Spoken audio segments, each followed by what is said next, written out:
Hello बच्चों। आज हम पढ़ने वाले हैं गोलीय उत्तल पृष्ठ पर अपवर्तन का सूत्र। उससे पहले हम लोगों ने पढ़ रखा है क्या गोलीय अवतल पृष्ठ पर अपवर्तन का सूत्र। तो अब हम किस पे पढ़ रहे हैं? गोलीय उत्तल पृष्ठ पर। गोलीय उत्तल पृष्ठ पर अपवर्तन का सूत्र। तो चलिए इसके लिए हमें सबसे पहले चित्र बनाना पड़ेगा। जैसे उन्होंने कहा है उत्तल पृष्ठ बनाना है, तो ये हमने बना लिया एक गोलीय उत्तल पृष्ठ। और इस गोलीय उत्तल पृष्ठ को हम इस तरह से थोड़ा सा पीछे, इस तरह से थोड़ा पीछे कर लेंगे। ये पूरा पृष्ठ कैसा है? कांच का बना होता है। कैसा बना होता है? कांच का। ओके, ये कैसा है? कांच का। किसका बना होता है? कांच का। ओके, इसके ठीक सामने हमने यहाँ पे मान लिया इसकी अक्ष पर, इसकी अक्ष पर एक बिंदु क्या रखी हुई है? ओ रखी हुई है। एक बिंदु ऊपर वस्तु रखी हुई है यहाँ पर। यहाँ से प्रकाश की किरण जाएगी, ये जा रही है इस तरीके से, जाते जाते जाते जाते यहाँ पर टकराएगी। और जहाँ पर भी ये टकराती है वहाँ हम एक 90 अंश का कोण बनाते हुए इस पृष्ठ के साथ एक लाइन खींच देते हैं। और इस लाइन को हम लोग कहते हैं क्या? क्या कहते हैं?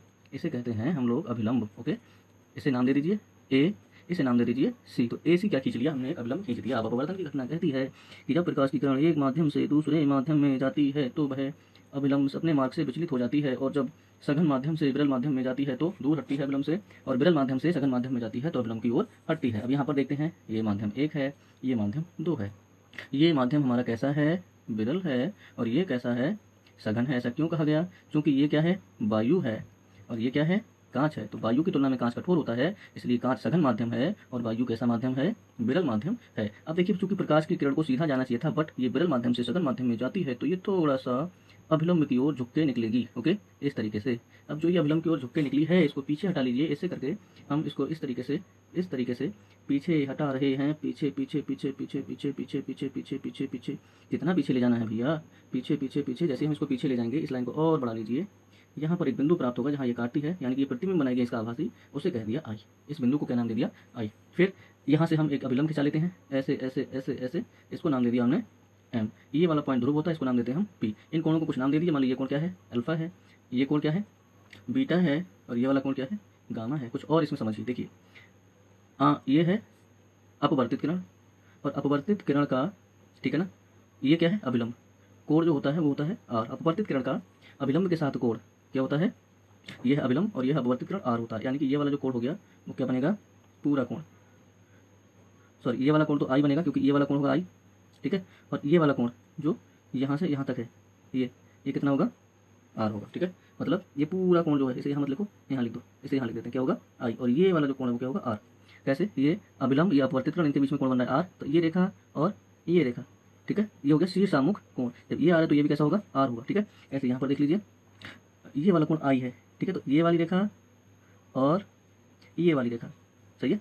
तो इसके बीच में बना कोण कौन सा? अभिलंब के साथ आई बन रहा है। और यहाँ पर क्या बन रहा है? ये आर बन रहा है। अभिलंब का आने वाली किरण के साथ कोण क्या होता है? आपतित कोण, इसे आई से लिखते हैं। अभिलंब का जाने वाली किरण के साथ कोण होता है, जाने वाली किरण के साथ कोण होता है, उसे आर लिखते हैं, यानी कि अपवर्तित कोण। चलिए अब हम इसमें कुछ इसके बारे में लिख लेते हैं, 2 लाइनें। तो हमें क्या लिखना है? लिखिए, माना बिंदु ओ से प्रकाश की किरण किस पर? पृष्ठ के बिंदु ए पर गिरती है, ए पर गिरती है, तथा ओ का आभासी प्रतिबिंब आई पर बनता है।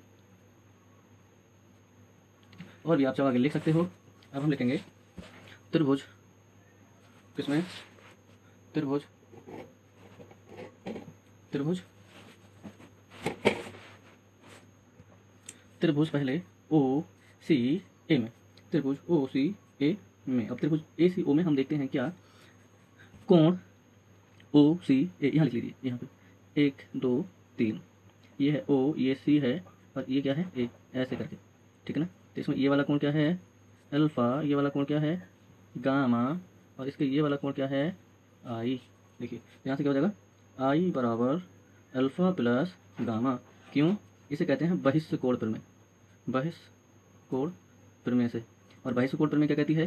कि त्रिभुज के 2 कोणों का योग बाहरी कोण के जोड़ के, बाहरी कोण, सॉरी, त्रिभुज के बाहरी कोण का जो बहिष्ठ कोण होता है, बाहरी कोण जो होता है वो अन्य 2 कोणों के जोड़ के बराबर होता है। तो इस त्रिभुज का बाहरी कोण क्या है? आई। और आई अल्फा और गामा के जोड़ के बराबर होगा, जो यहाँ पर हमने लिख दिया। इसी प्रकार सिमिलरली क्या करेंगे हम?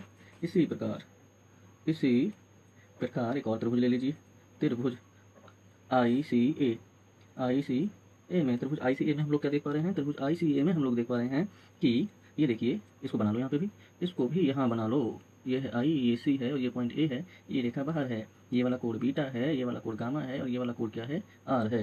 तो आर बराबर क्या हो जाएगा, बहिष कोण पर में से बीटा प्लस गामा, और इसको हमने कह दिया समीकरण नंबर 2। ओके नाउ अब हम इसमें लगा लेते हैं क्या, स्नेल का नियम। क्या लगा लेते हैं, स्नेल का नियम। स्नेल के नियम से, और स्नेल का नियम क्या कहता है, स्नेल का नियम ये कहता है कि साइन आई बटे साइन आर बराबर N2/N1। ओके इसमें इसका अपवर्तनांक कितना है N2 और इधर का अपवर्तनांक कितना है N1। अब एक काम करते हैं, इसमें लिख लेते हैं हम क्या, कि यदि बिंदु P, किसके, बिंदु P बिंदु A के समीप हो तो ये वाला पॉइंट देखिए, ये बिंदु P और बिंदु A दोनों कैसे हो, समीप हो जाए, ये दोनों कैसे हो जाए, समीप हो जाए। तो क्या हो जाएगा, तो साइन आई की जगह पे हम क्या लिख सकते हैं, आई, और साइन आर की जगह पे हम क्या लिख सकते हैं, आर। तो इस समीकरण में हम क्या लिख देंगे, साइन आई की जगह पे आई, इसमें ये लिखा हुआ है साइन आई की जगह पे केवल आई और साइन आर की जगह पे केवल आर, इक्वल टू क्या हो गया N2/N1। इनकी तिरछी गुणा कर लो बेटा, ऐसे करके जब आप तिरछी गुणा करोगे तो ये हो जाएगा N1 आई N2 आर। बात समझ में आ गई, इसके साथ निकाल कर आ लो। ठीक है, अब क्या होने वाला है, अब होगा N1 N2 आर, आई का और आर का मान लगाओ। समीकरण 1/2 से आई बा आर के मान लगाने पर, मान लगाओ भी जरा, यहाँ पर है N1, ये ऐसा ही रहेगा, लेकिन ऊपर हम देखते हैं आई का मान हमारे पास है अल्फ़ा प्लस गामा, तो ये जो आई जी हैं इनकी जगह पे हम लगा देंगे अल्फ़ा प्लस गामा बराबर N2 है तो N2 लिख लिया, और R की जगह पे हम लगा सकते हैं बीटा प्लस गामा, तो हम यहाँ पे लगा देंगे क्या, beta plus gamma. Okay beta plus gamma. अब होना यह है कि इस ब्रैकेट को खोल दो, तो N ये सबके साथ मिलता है, तो N alpha N1 alpha plus N1 gamma बराबर, सॉरी तो कहाँ रह गया भैया, N1 ये छूट रहा है, बराबर N2 beta plus N2 gamma. अब भैया गामा वालों को इकट्ठा कर लो, तो ये N1 अल्फ़ा ये इधर प्लस का है, इधर जाके N2 बीटा माइनस का हो जाएगा, N2 गामा माइनस N1 इधर जाके माइनस का हो जाएगा। ये तो ऐसे ही रहेंगे क्योंकि ये अलग अलग प्रजाति के हैं, बट इसमें ये कॉमन आ रहा है गामा, तो ये हो जाएगा N2 माइनस N1। ओके इसको कह देते हैं हम कोई एक समीकरण, तो 1 2 मान चुके हैं, पहले इसको मान लेते हैं 3। ओके अब हम इसमें अल्फ़ा और बीटा और गामा के मान निकालेंगे, तो अल्फ़ा बीटा गामा के मान निकालने के लिए हमें फिर से उसी चित्र का रुख करना होगा। ठीक है ना, तो अब हम सबसे पहले यहाँ पर देखते हैं त्रिभुज, कौन सा लेना पड़ेगा चित्र में, देखिए अल्फ़ा का मान निकालने के लिए, अल्फ़ा का मान निकालना है तो हमें लेना पड़ेगा त्रिभुज OMA, समकोण त्रिभुज OMA में। ओके तो यहाँ लिख लेते हैं क्या, समकोण त्रिभुज AMO से क्या हो जाएगा बेटा, tan थीटा बराबर लंब बटे कर्ण। देख लीजिए लंब कहाँ है, और सॉरी लंब बटे आधार होता है, गलत कह दिया, लंब कहाँ है और आधार कहाँ है ये देखते हैं। तो देखिए ये अल्फ़ा है, अल्फ़ा के सामने वाली भुजा लंब होती है, नीचे वाली भुजा आधार होती है। थोड़ा इसमें काम हम और कर लेते हैं, यहाँ पर इनकी दूरियाँ भी लिख लेते हैं। लिखो भाई, ये हमने मान ली क्या दूरी है, h, ये क्या है h। ठीक है, वस्तु की दूरी पृष्ठ से कहलाती है u, ये माइनस की होती है। प्रतिबिंब की दूरी पृष्ठ से कहलाती है b, और ये भी काय की होती है माइनस की, क्योंकि ये बाईं तरफ की दूरियां हैं, यहाँ से बाईं तरफ की दूरियां सारी माइनस में होंगी, यानी कि ऋणात्मक होंगी, और यहाँ पर ये दूरी जो होती है ये कहलाती है r, और ये कैसी होगी, धनात्मक होगी। तो अभी हमने लिखा है लंब बटे कर्ण, तो इस अल्फा के लिए h लंब हो जाएगा, लंब बटे आधार, सॉरी अल्फा के लिए लंब h हो जाएगा, आधार हो जाएगा माइनस का u। तो फटाफट इसका मान लगा दीजिए। तो जब आप मान लगाएंगे तो tan थीटा बराबर, यानी कि tan अल्फा, सॉरी अल्फा ले रहे हैं तो tan अल्फा बराबर हो जाएगा क्या, h अपॉन माइनस का u। ठीक है आगे चलते हैं, tan अल्फा बराबर आ गया क्या, h अपॉन माइनस का u, या फिर हम इसको लिख सकते हैं अल्फा बराबर, या ऐसे भी लिख सकते हैं h अपॉन, साफ हो जाओ भैया, क्या प्रॉब्लम है, क्या प्रॉब्लम आ रही भैया, आपका फोकस नहीं बन पा रहा है भाईजान, बनाइए फोकस बनाइए। तो अल्फा बराबर यहाँ पे माइनस हम लगा सकते हैं और इसको यू लिख सकते हैं, इसको ऐसे ही इसको बंद कर दो डब्बे में। अगला देखते हैं त्रिभुज समकोण भी लिख लीजिए, आधा काम नहीं करेंगे पूरा लिखेंगे, समकोण त्रिभुज।